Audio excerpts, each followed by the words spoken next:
Miért tekintünk egyáltalán a jövőbe? Üdvözöllek a NET Tanár csatornán. A mai napon a jövőkutatás egyik legszórakoztatóbb és legkarizmatikusabb alakjával, Michio Kakuval utazunk előre az időben. Kérlek, maradj velem, utána pedig beszélgessünk róla a komment szekcióban. Képzeld el, hogy egy esős délutánon beülsz egy zsúfolt előadóterembe, ahol a világ egyik legismertebb elméleti fizikusát hallgatod, és az első dolga, hogy elmesélje, hogyan húzta le az egész családi ház villanyrendszerét, miközben saját részecskegyorsítót épített a garázsban. Igen, ez Michio Kaku, aki nem csak a húrelmélet egyik megalkotója, de a tudományos népszerűsítés rockstárja is, a szó legszórakoztatóbb értelmében. De miért is érdemes hallgatni rá, amikor a jövőről beszél? Azért, mert ő nem jósol, hanem megkérdezi azokat, akik a jövőt teremtik. Több mint 300 kutatóval készített interjút a világ élvonalából. Nem ezoterikus víziókról van szó, hanem laboratóriumi fejlesztésekről, amelyek néhány évtizeden belül meghatározzák az életünket. Ez nem sci-fi, ez tudomány, amit néha nevetve, máskor döbbenten hallgatunk végig. Michio Kaku számára a jövő nem titokzatos homály, hanem egy hatalmas színpad, ahol a fizika, a biológia és az informatika egyszerre táncolnak. És ő az a tanár, aki nem csak érti a partitúrát, de képes arra is, hogy nekünk, egyszerű nézőknek is elmagyarázza, mi zajlik a színfalak mögött. A története ott kezdődik, ahol minden igazán szenvedélyes tudósé, egy kamasz fiúval, aki egyszerűen nem tudott nem kérdezni. Mi alatt más gyerekek baseballoztak, ő részecskegyorsítót épített. Persze a családja nem volt mindig elragadtatva, különösen amikor a ház elsötétült, de Kaku szerint a legfontosabb pillanat az volt, amikor az anyja a következőt mondta.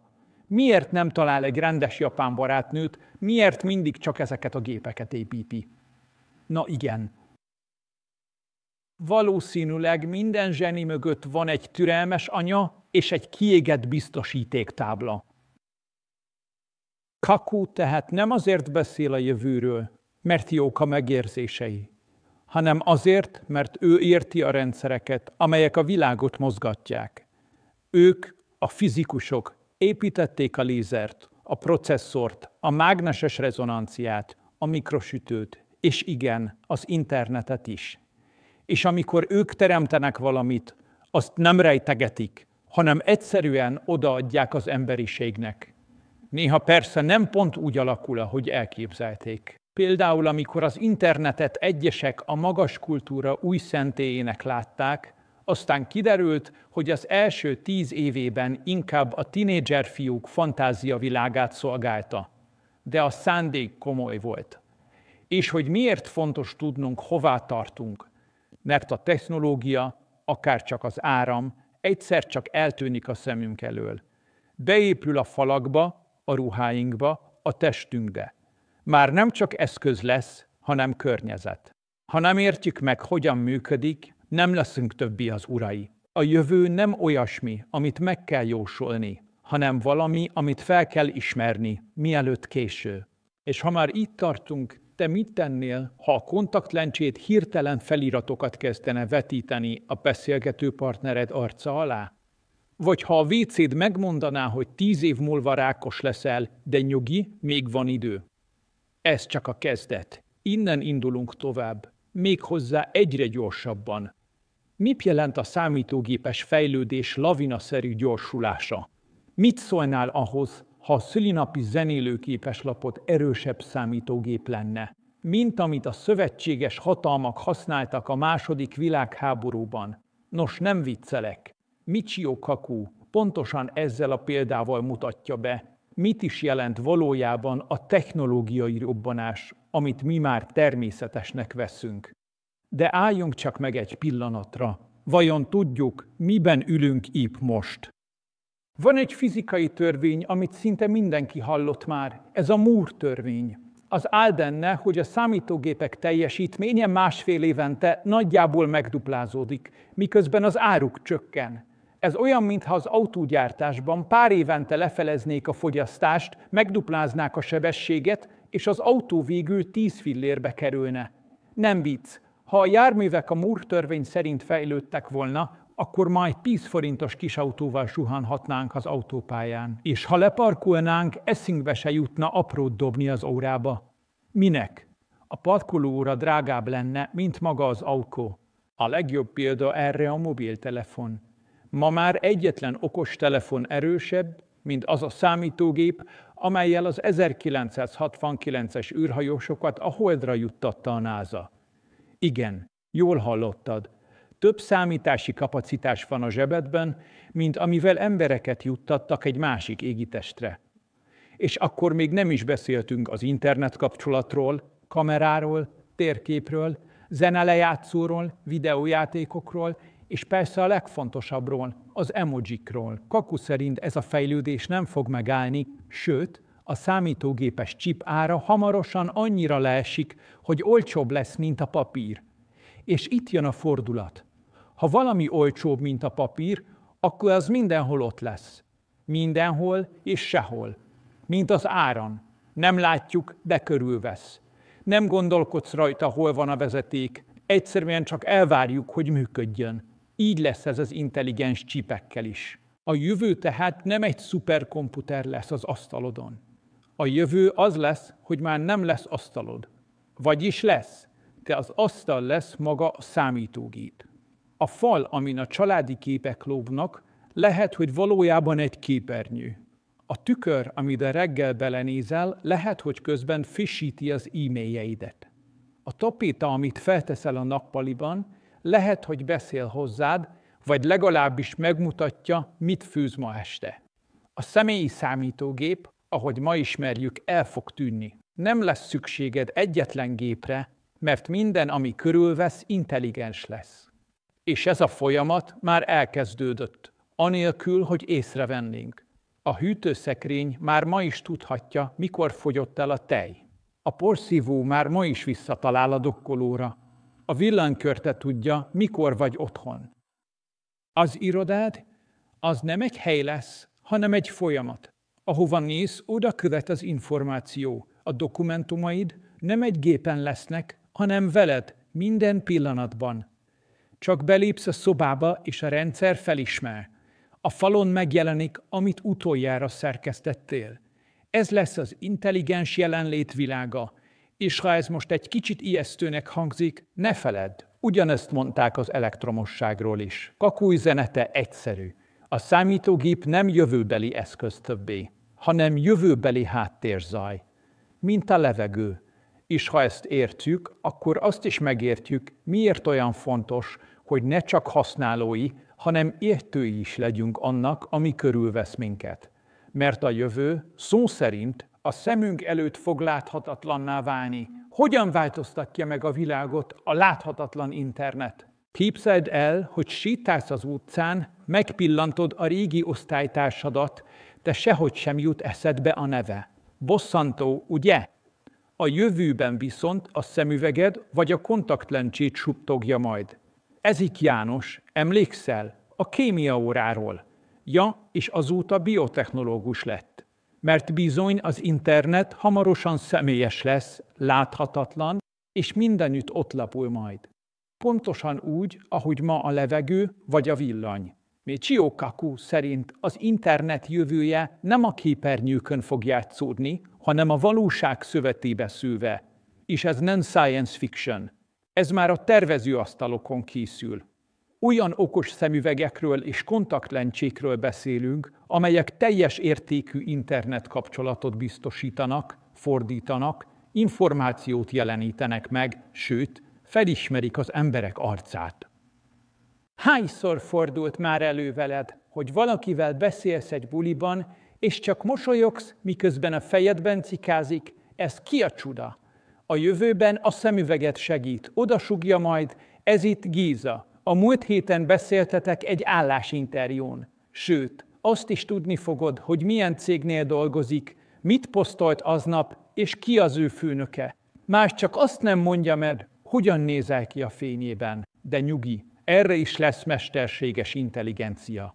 És mi van, ha te nem hordasz szemüveget? Semmi gond. A kontaktlencséd ugyanazt tudja.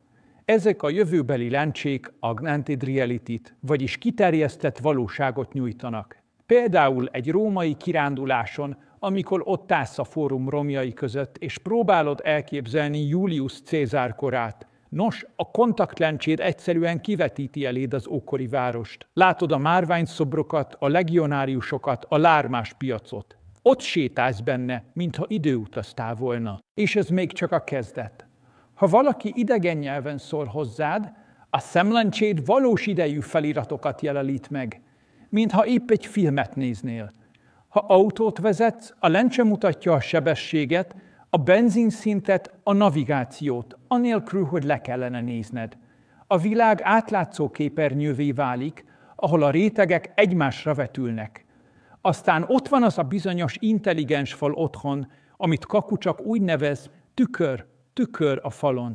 Képzeld el, hogy este otthon vagy, és megkérdezed a faladat, ki ér rá ma este.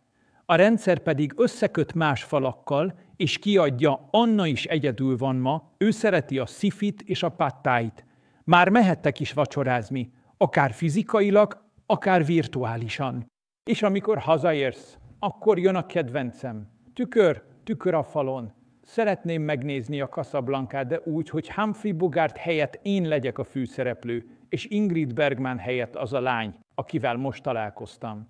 És igen, a film ennek megfelelően újra számolja a szereplők arcát. Te vagy a hős, ő pedig a végzett asszonya. A háttérben a gép észrevétlenül teszi a dolgát. Mindez pedig nem azért jön létre, hogy még több reklámot nézzünk, hanem azért, mert a technológia, bármilyen ijesztő is elsőre, mindig embereket akar elérni. Ahogy Kaku mondja, az internet eredetileg férfias volt, katonai célokat szolgált, hierarchikus volt és zárt. De mára meglepő módon női jelleget öltött. Kommunikációs eszköz lett. Érintés, kapcsolódás, megosztás. És ezzel együtt jönnek a cyberkutya-szerű lények is. Olyan állatok, amelyek nem léteznek, de futnak, ugatnak, gyereket őriznek. Csak éppen nem kell utánuk takarítani. Sőt, ha a gyerekeid a világ különböző pontjain élnek, a fal képes lesz mindannyiunkat egy közös vacsora asztal köré varázsolni virtuálisan. A hálaadás vacsora új értelmet nyer. A chip tehát már nem csak a számítógépben lesz, hanem a falban, a függönyben, a hűtőben, a játékban. És ha most azon morfondírozol, hogy mindez félelmetese, gondolj vissza az első villanykörtére. Bizonyára azt is sokan ördögtől valónak tartották. Az új valóság nem a gépek világa lesz, hanem a közelség világa. Egy világ, ahol a technológia nem akadály, hanem láthatatlan segítség. És ha jól használjuk, az internet nem rákattanás, hanem összekapcsolódás lesz. És ez már itt van. Csak még nem mindig látjuk. Milyen lesz a testünk orvosi jövője? Képzeld el, hogy reggel belépsz a fürdőszobába, a WC-t pedig udvariasan közli veled. Túl sok sót tettél tegnap. A koleszterined megint felszökött. És ha így folytatod, 10 év múlva mellrákod lesz. De ne aggódj, még időben vagy. Nos, üdvözöllek az egészségügy jövőjében, ahol az orvosod nem fehér köpenyt visel, hanem porcelánburkolatot és mozgásérzékelőt. Michio Kaku szerint az egészségügy forradalma nem kórházakban kezdődik, hanem a fürdőszobában. A jövő intelligens otthonaiban már nem kell időpontot kérni, laborba menni, vagy heteket várni a leletekre. Minden nap 3-szor jársz majd orvosnál, észrevétlenül. Az okos WC, a tükör, a zuhanyzó mind-mind képes lesz biomarkereket vizsgálni. Fehérjéket, hormonokat, sőt, akár DNS darabkákat is. Miért olyan nagy szám ez? Azért, mert a rák például akkor válik igazán veszélyessé, amikor már 10 milliárd sejtet alkot, de az intelligens WC már akkor képes észlelni a jeleit, amikor csak 100 sejt kóborol. Ez nem csak diagnózis, ez időnyerés az életért. Mintha egy jövőbeli mentő már évekkel korábban szirénázna, és nem csak rákra kell gondolni. Ezek az apró érzékelők, úgynevezett DNS csipek már képesek arra, hogy percek alatt kiolvassák a genetikai kódot fontos részeit. Ahogy Kaku mondja, a DNS nem más, mint egy számítógépes szalag. Az információ benne nem nullákból és egyesekből áll, hanem A, T, C és G betűkből, de ugyanúgy értelmezhető, mint egy szoftver. Ez pedig azt jelenti, hogy nem sokára lesz használati útmutatód a saját testedhez. Ma még van útmutató a mosógépedhez, a tévédhez, de a testedhez nincs. Nos, pár éven belül ott lehet a polcon egy CD vagy egy digitális fájl, ami tartalmazza az egész genetikai térképedet. Ez a te verziód 1.0, és onnantól nem találgatni fog az orvos, hanem tudni fogja, mi működik nálad, és mi nem. És ha valami mégsem működik, akkor jön a következő nagy dobás. Szervnyomtatás. Igen, jól hallottad, nyomtatható szervek, élő sejtekből. Eddig csak a sci-fi filmekben láttunk ilyet, de ma már valóság. Tudunk bőrt, porcot, vérereket, sőt, húgyhólyagot növeszteni laboratóriumban. Az első szervátültetés, ahol a páciens saját sejtjeiből növesztették újra a húgyhólyagját, már évekkel ezelőtt megtörtént. Nem kilökődés, nem gyógyszerhegyek, csak egy új szerv, ami ugyanabból az emberből nőtt ki. És ez még csak a kezdet. Ma már kísérleteznek májjal, hasnyálmiriggyel, sőt, teljes szívvel. Mindezt egy lebomló műanyag sablon segítségével formázzák, amelyet a sejtek idővel benőnek, majd a sablon eltűnik, és marad egy teljesen új, életképes szerv. És ha most épp azt gondolod, hogy ez mind szép, de túl jó ahhoz, hogy igaz legyen, gondolj bele ebbe. Az egészségügy ma azon az úton jár, amin a számítástechnika járt 30 évvel ezelőtt. Akkor még szekrényméretű gépeket gurítottak be a laborba. Ma a telefonod erősebb, mint a holdra szállást végző számítógépek. Ugyanez történik az orvoslással is. Csak ezúttal nem a zsebedben, hanem a sejtjeidben történik a forradalom. És úgy mi lesz a legfurcsább következmény? Az, hogy megtanuljuk előre megjósolni a betegségeket. A genetikai térkép nem csak azt mondja meg, honnan származol, hanem azt is, hány százalék esélyed van Alzheimerre, cukorbetegségre, vagy akár depresszióra. Ez egy teljesen új korszak. A tudás felszabadító, de olykor nyomasztó is lehet. Épp ezért egyre sürgetőbb lesz az etikai kérdés is. Ki férhet hozzá ezekhez az adatokhoz? Ha a barátnőd elmegy a fodrászodhoz, és begyűjti egy hajszáladat, vajon betekinthet a génjeidbe? Megmondhatja, örökölsz-e bizonyos betegségeket? Képzeld el! A bulván sajtó nem csak lefotóz, hanem kiolvassa a DNS-edet is. A jövő tehát nem csak orvosi, hanem társadalmi kihívás is lesz. De van egy dolog, amit Michio Kaku nem győz hangsúlyozni. Mindez nem a távoli jövő zenéje. Ez már kopogtat. Talán még nem hangszóróval, de egyre tisztábban halljuk. És ha nem csak hallgatjuk, hanem meg is értjük, akkor ez a forradalom a miénk lehet. Nem csak túlélésről, hanem minőségi életről szól. Egy olyan világról, ahol a technológia nem elvesz az emberből, hanem többet ad vissza. Mi zár ránk az iskolában és a munkahelyen? Képzeld el, hogy dolgozatot írsz. És a diák az elsősorban csak pislog egyet, már is megjelenik előtte a válasz. Nem csalás, nem ámítás, csak egy kis kontaktlencsébe épített internetkapcsolat. Ebben a jövőben nem az lesz a kérdés, hogy ki tudja fejből a periódusos rendszert, hanem az, hogy ki érti meg, hogyan használjuk okosan az információt. Michio Kaku szerint a jövő oktatása gyökeresen különbözni fog attól, amit ma ismerünk.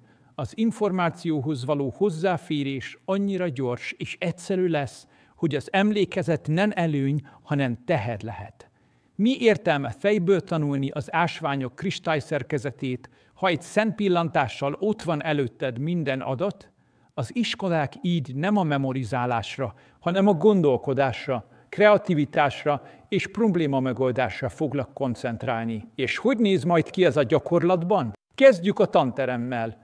A hagyományos tábla és kréta helyett a fal maga lesz az interaktív kijelző, egy érintés, és már is a világ bármelyik laboratóriumába átnézhetsz. Az okos szemüvegek és kontaktlencsék pedig kiterjesztett valóságot vetítenek a tanulók elé. Ha éppen az ókori Egyiptomot tanulják, akkor ott sétálhatnak a piramisok között. Nem metaforikusan, hanem valóságosan, digitálisan. A fordítás? Már nem gond. Ha a tanár franciául beszél, a lencse valós idei felirattal tolmácsol. Ha egy külföldi előadást nézel, az agyadban már ott a fordító. A nyelvtanulás sem tűnik el, de a célja megváltozik. Nem túlélni akarunk egy külföldi étteremben, hanem kulturálisan gondolkodni egy másik nyelven. És a vizsgák? Hát nos, az a szomorú hír a tanároknak, hogy búcsút mondhatunk az ismétlő kérdéseknek. Egy olyan világban, ahol bárki egy pillanat alatt előhívhatja a Wikipédia teljes adatbázisát a retinájára vetítve, nem lehet többé azt kérdezni, hogy mikor volt a mohácsi vész, ehelyett azt kérdezzük majd, miért volt fontos, mit tanulhatunk belőle ma. De ez nem csak az iskoláról szól, a munkahely is teljesen átalakul. A jövő irodája nem lesz más, mint egy mozgó adatfelhő, amely követ téged bárhová mész. Nem lesz szükséged számítógépre, elég egy asztallap, egy fal, egy tükör, és már is ott a munkakörnyezeted. Olyan lesz, mintha a számítógéped mindig mögötted sétálna, készen arra, hogy újra és újra előtűnjön, amikor szükséged van rá. Sőt, a papír sem marad papír. Intelligens e-papírról beszélünk, amit ki lehet húzni, lehet rá írni, aztán összetekerni és zsebre vágni. Ha pedig már nem kell, eldobod, akár csak egy cetlit, de a tartalom felhőben veled marad. A munkád nem egy helyhez kötött dolog lesz, hanem egy állandó, mozgó háttértér. Olyan, mint az árnyékod. Mindig ott van, de nem nyom rád. És hogy mi a legérdekesebb következménye ennek a digitális mindennapoknak? Az, hogy egyre kevésbé számít majd a fizikai jelenlét. Kaku példája szerint, ha péntek este van, és egyetemistaként nincs randításad, akkor már nem kell kétségbeesetten bulit keresni. Elég annyit mondanod a falnak, ki ér rá ma este. És a rendszer összeköt veled valakit, aki szintén otthon ül, és szintén unatkozik. Egy intelligens fal, ami jobban ismer téged, mint te magadat. A kollégáid sem feltétlenül egy irodában ülnek majd. Lehet, hogy 3 különböző kontinensen dolgoztok egyetlen projekten, de ezt észre sem veszed, mert az egész folyamat zökkenőmentesen zajlik, mintha csak egyetlen szobában lennétek. Az irodák falai pedig intelligens felületek lesznek. Rajtuk tartod a megbeszéléseket, ott állítod be a világítást, de akár pizzát is rendelhetsz rajtuk keresztül, ha épp lecsúsztál az ebédről. A jövő tehát nem a technológia túlsúlyáról szól, hanem az ember felszabadításáról. Nem több gépet akarunk, hanem több időt, több szabadságot, több kapcsolatot. A tanulás újra örömforrás lehet, a munka pedig kevésbé tűnik majd robotikusnak, pont azért, mert a valódi robotokat bízzuk rá a monoton feladatokra. De hogy mindez megvalósulhasson, ahhoz egy dolgot kell megértenünk. A jövő nem ellenünk dolgozik, hanem értünk. A kérdés csak az, hogy készen állunk-e rá, hogy megtanuljuk újra, mi az, ami igazán fontos egy ember számára, amikor már minden adat egy pillanat alatt a szemünk elé vetíthető. Megváltozik-e a társas életünk az új technológiákkal? Képzeld el, hogy egyedül vagy otthon egy péntek este, és a falhoz fordulsz. Tükör a falon, ki ér rá ma este? A fal villan egyet, majd közli. Tamás, 28 éves, szereti a japán konyhát és a kvantumfizikát. Egyébként ő is épp most kérdezte meg, hogy kihez érdemes kapcsolódni. Így indul majd a randik, beszélgetések, sőt, akár a barátságuk jövője. Egy digitális tükörben. Michio Kaku világában az emberi kapcsolatok nem eltűnnek, hanem új formát öltenek. A közelség fogalma kitágul. Nem számít majd, hogy valaki egy másik kontinensen él, mert a technológia olyan illúziót teremt, mintha egy szobában ülnétek. A családi vacsora például, ahol az egyik gyerek Ausztráliában, a másik Kanadában él, lehetséges lesz úgy, hogy mindenki egyidejűleg látja és hallja a többieket egy közös asztalnál virtuálisan, kontaktlencsén és intelligens falon keresztül. Sőt, ha úgy tartja kedved, megnézheted a kedvenc filmedet úgy, hogy te vagy a főszereplő. A technológia képes lesz lecserélni a színészek arcát. Bogart helyett te, Ingrid Bergman helyett a tegnapi randi partnered. A hollywoodi álomgyár elérkezik hozzád haza, a nappalitba, és a romantikus nosztalgia személyes élményé válik. De nem csak a szórakozás válik interaktívvá, a társas kapcsolatok minősége is változni fog. Gondolj csak bele, ha bármikor tudod, ki ér rá, ki van a közeledben, kinek van hasonló érdeklődése, akkor a véletlen találkozások helyét az adatalapú kompatibilitás veszi át. A sors keze helyett a rendszer algoritmusa nyúl majd érted, remélhetőleg kedvesen. Kaku azonban nem áll meg a randizásnál. A jövő társaságaiban már a társalgás sem lesz ugyanaz. Előfordult már, hogy valakivel beszélgettél, de nem értetted, mit mond?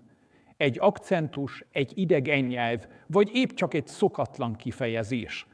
A jövőben ezeket valós idejű feliratként látod majd a szemed előtt, akár egy filmben. A nyelvi akadályok szó szerint elolvadnak, de a legmeglepőbb talán az, hogy a technológia nem elidegenít, hanem összeköt. Ahelyett, hogy emberek robotokkal beszélgetnének, az emberek végre emberekkel beszélhetnek. Őszintén, nyitottan, nyelvi, fizikai vagy társadalmi határok nélkül. A falak nem elválasztanak, hanem összekapcsolnak. A képernyő nem elválaszt a valóságtól, hanem gazdagítja azt. És ott vannak a gyerekek is. Kaku felhívja a figyelmet arra, hogy a játékok is intelligensé válnak. Oké, a Smart Barbie némileg ironikus fogalom, de gondolj bele, ha a játék beszél, tanít, mesét mond, kérdez, reagál, érzelmi kapcsolatot épít, az már nem csak szórakozás, az már szociális tanulás. És nem baj, ha a baba okosabb, mint a nagybácsi. Persze vannak, akik ettől megijednek. Azt mondják, ez már túl sok, ez már túlságosan beavatkozik az életünkbe. És igazuk van, ha nem értjük meg, hogyan használjuk jól. A kérdés nem az, hogy a technológia jó vagy rossz. A kérdés az, mi mit kezdünk vele. Kaku világképen nem egy hideg, steril jövő, ahol az emberek gépekkel élnek együtt.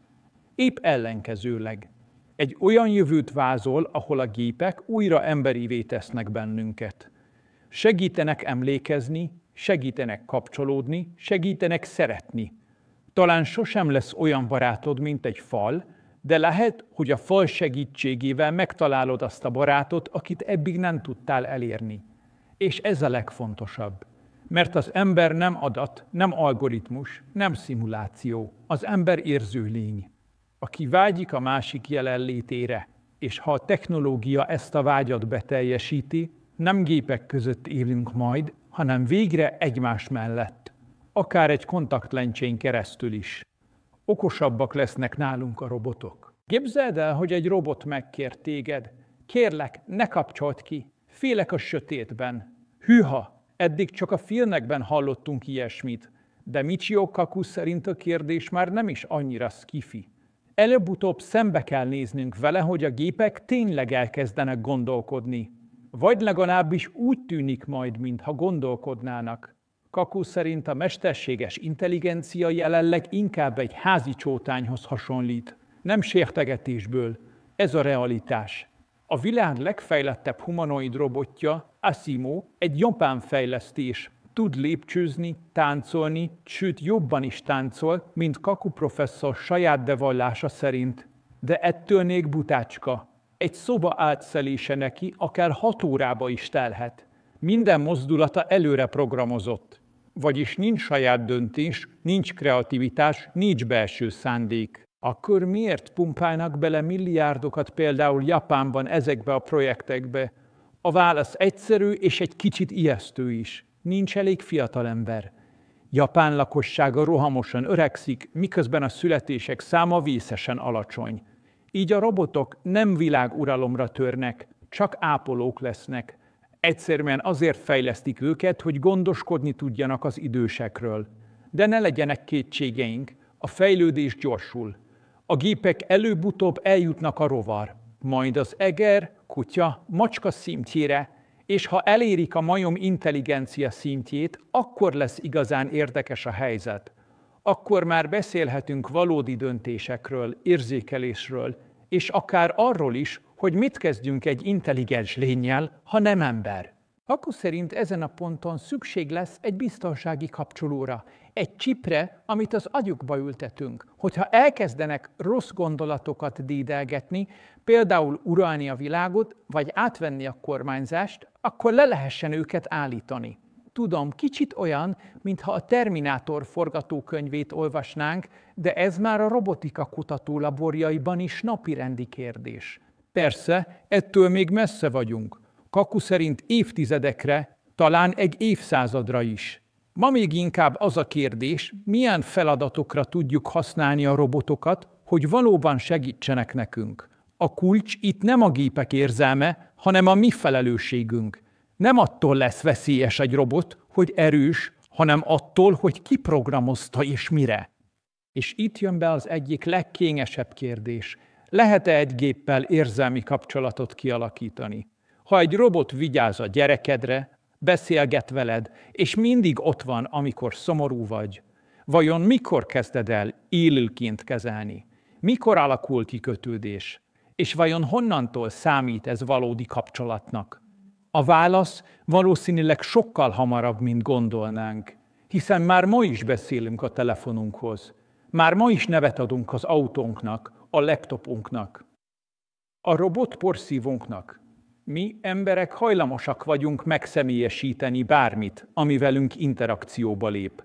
Ez nem hiba, ez túlélési stratégia, amit évezredek alatt fejlesztettünk ki. Kaku viszont figyelmeztet. A mesterséges intelligencia jövője nem csak technológiai kérdés. Ez filozófiai és erkölcsi dilemma is.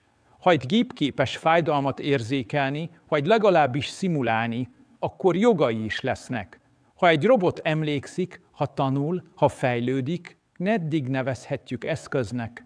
A válaszokat nem biztos, hogy most kell megadnunk, de a kérdések már itt vannak, és nem a jövő kopogtat velük, hanem a jelen. A robotok már gyárakban dolgoznak, autót vezetnek, beszélgetnek velünk. A következő lépés az, hogy megértsük, milyen világot akarunk építeni velük együtt. Mert végső soron nem az a fontos, hogy ők mit tanulnak, hanem az, hogy mi tanulunk-e belőlük. Lehetséges az időutazás, teleportálás vagy láthatatlanság? Képzeld el, hogy egyik pillanatban még a szobádban vagy, a következőben pedig már Tokióban. Nem repülővel, nem vonattal, egyszerűen csak átsuhansz térben, mint egy gondolat. Vagy hogy egy nap belépsz a szobába, és nem lát senki, mert egy különleges anyag eltéríti a fényt, és szó szerint láthatatlanná válsz. Hát, ha most arra gondolsz, hogy ez túl vad, hogy csak a filmekben történhet meg, akkor itt az ideje, hogy elgondolkozz, mi van, ha tényleg lehetséges. Mikio Kaku szerint ugyanis ezek a jelenségek, bár még nem részei a mindennapjainknak, elméletileg már léteznek. A fizika szabályai nem zárják ki őket. És amikor a fizika engedélyez valamit, akkor csak időkérdése, mikor találjuk meg a módját. Kezdjük a láthatatlansággal. Egy különleges anyagtípus, az úgynevezett metamateriál képes arra, hogy eltérítse az elektromágneses hullámokat. Ez azt jelenti, hogy a fény, ami egyébként rólunk verődik vissza, ezért látnak minket, egyszerűen kikerül minket, mint ahogy a víz megkerüli a sziklát. Ha valaki mögötted áll, és a fény nem verődik vissza rólad, akkor nem lát téged. Persze egy apró gond még van, ha te bent vagy a burokban, akkor te sem látsz ki. Ha csak nem lyukasztasz rajta két kis ablakot, ami viszont lebeglő szemgolyóként jelenik meg kívülről. Szóval a technológia még nem épp James Bond szintű, de az első lépések megtörténtek. Aztán jön a teleportálás. Igen, pont az, amit a Star Trekben láttál. beam me up, Scotty. Az való életben ezt kvantumteleportációnak hívják, és nem emberekkel csinálják, hanem atomokkal. Egy laborban már sikerült egyetlen atom kvantumállapotát átvinnie egy másik helyre, úgy, hogy az eredeti elpusztult, és a másik oldalon újjáépült. De itt jön a gond. Ha mi teleportálunk, akkor az eredeti test szétesik, és egy másolat jelenik meg máshol. Akkor az új példány te vagy? Vagy csak egy másolat? És ha igen, akkor ki halt meg? Ez már nem csak fizikai, hanem filozófiai kérdés is. Mi tesz minket önmagunká? A testünk, az emlékeink, az agyunk mintázata, vagy valami, amit még nem értünk teljesen? És akkor ott az időutazás. Talán a legvitatottabb mindközül. Kaku szerint az elméleti fizika, különösen Einstein általános relativitás elmélete nem tiltja meg az idő görbítését. Vannak olyan megoldások, úgynevezett féregjáratok, amelyek elvileg összeköthetnek két pontot nem csak térben, hanem időben is. A probléma csak az, hogy az ehhez szükséges energia egy csillag tömegével vetekszik. Jelenleg tehát nem hétfő délutáni barkács projekt, de eljátszhatunk a gondolattal. Kaku mesél egy klasszikus paradoxont. Egy ember visszautazik az időben, találkozik az édesanyjával még tinédzser korában, és az anya beleszeret a jövőbeli fiába. Igen, tudjuk, hogy ez gond, de még durvább, amikor Kaku elmondja a Jane Jim történetét, egy szédítő időutazós mese, ahol az illető saját maga apja, anyja, gyermeke, nagyapja és nagymamája egyszerre. Az elne csak úgy kapkod, és mégis. A fizika nem tiltja meg ezt a logikai őrületet. Egy másik példában Kaku azt mondja, ha az univerzumot kívülről néznénk, azt látnánk, hogy a Földet egy hatalmas buborék veszi körül.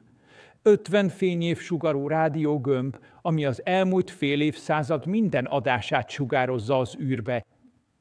Ebben benne van minden. Shakespeare, Einstein, és persze a Beavis és Butthead is. Ez az emberiség névjegye, az univerzum első benyomása rólunk.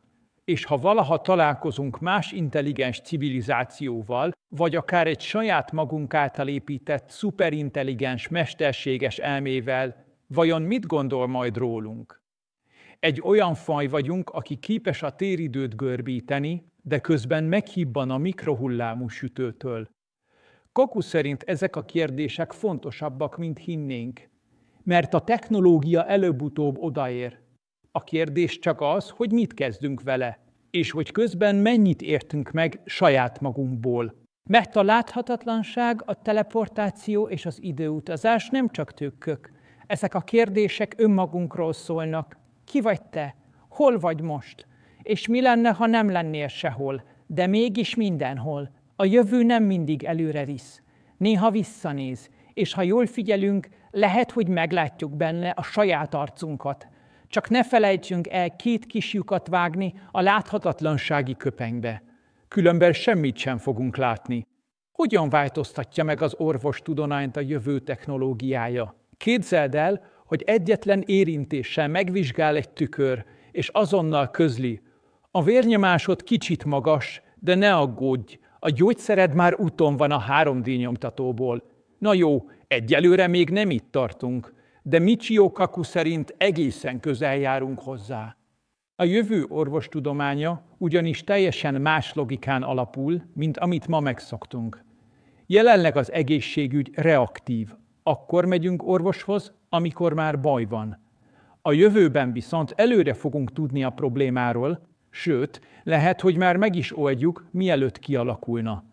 Vegyük például a szenzoros kontaktlencsét. Ez az apró eszköz képes lesz folyamatosan figyelni a vércukorszintet, sőt, akár más vérparamétereket is. Nem kell többé szurkálni magad. Elég ránézned a tükörre vagy a telefonodra, és már is tudod, mi történik a szervezetedben. Olyan, mintha a tested folyamatosan kommunikálna veled, csak épp nem szavakkal, hanem adatokkal. És ha már itt tartunk, a diagnózist is mesterséges intelligencia fogja felállítani. Nem azért, mert az orvosok buták, hanem mert a gépek már most képesek több ezer beteg adatot összevetni, hibázás nélkül. Egy mesterséges intelligencia nem lesz álmos, nem felejt el semmit, és nem hagyja figyelmen kívül azt az egyetlen apró tünetet, ami egy ritka betegség jele lehet. Ráadásul, ahogy Kaku írja, ha a mobilod a zsebedben van, akkor már most is egy kisebb laboratóriumot cipelsz magaddal. És mi van a kezeléssel? Nos, jön a precíziós orvoslás korszaka. A gyógyszereket nem átlagemberre szabják majd, hanem rád. A genetikai térképed alapján pontosan tudják majd, hogy melyik molekula hat, melyik nem, és milyen mellékhatásokra számíthatsz. Nem lesz több próbáljuk ki, hát ha használ, hanem célzott, személyre szabott terápiák. Aztán ott vannak a nanobotok. Ezek a mikroszkopikus robotok képesek lesznek bejutni a véráramba, és célzottan pusztítani például a rákos sejteket, anélkül, hogy a környező szövetek sérülnének. Olyan ez, mint egy sejtszintű kommandós egység, amely oda megy, ahol baj van, és sebészi pontossággal beavatkozik. De az igazi forradalom mégis a génsebészet. Azzal, hogy megismerjük és módosítani tudjuk az emberi DNS-t, lehetőségünk nyílik nem csak a betegségek gyógyítására, hanem akár megelőzésére is. Ez viszont már komoly etikai kérdéseket is felvet. Hol a határ a gyógyítás és a tökéletesítés között?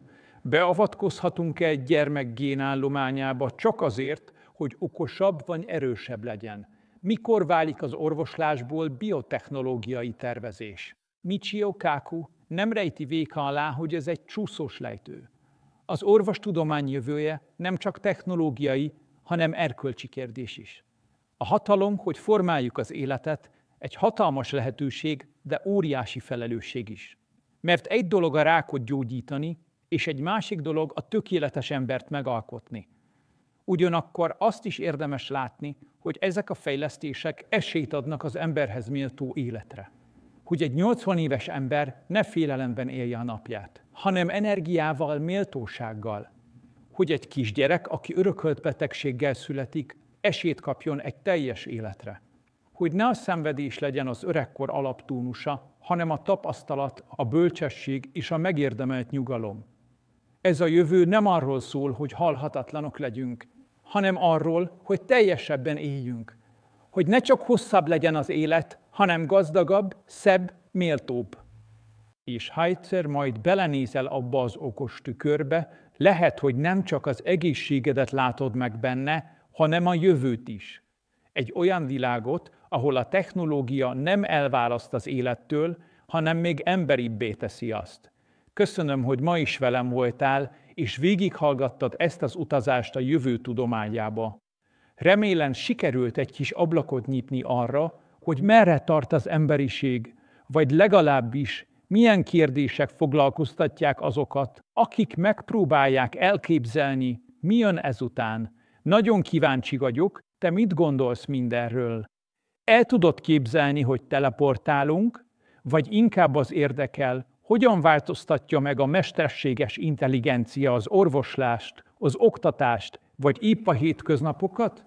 Írd meg a gondolataidat kommentben, beszélgessünk róla, hiszen pont ettől lesz élő ez a közösség, hogy együtt gondolkodunk. Ha szeretnél egy kicsit még közelebb kerülni a csatornához, ott a lehetőség, hogy csatlakozz tagként is, exkluzív tartalmakkal és közös ötletelésekkel. És persze, ha még nem tetted meg, iratkozz fel, és nyomd meg a kis harangot is, hogy ne maradj le a következő epizódról sem. És ha van egy kis időd, nézz körül a korábbi videók között. Garantálom, találsz még olyan témát, ami megmozgatja a fantáziád. Találkozzunk a következő videóban. Addig is maradj kíváncsi, és fedezd fel a világ csodáit!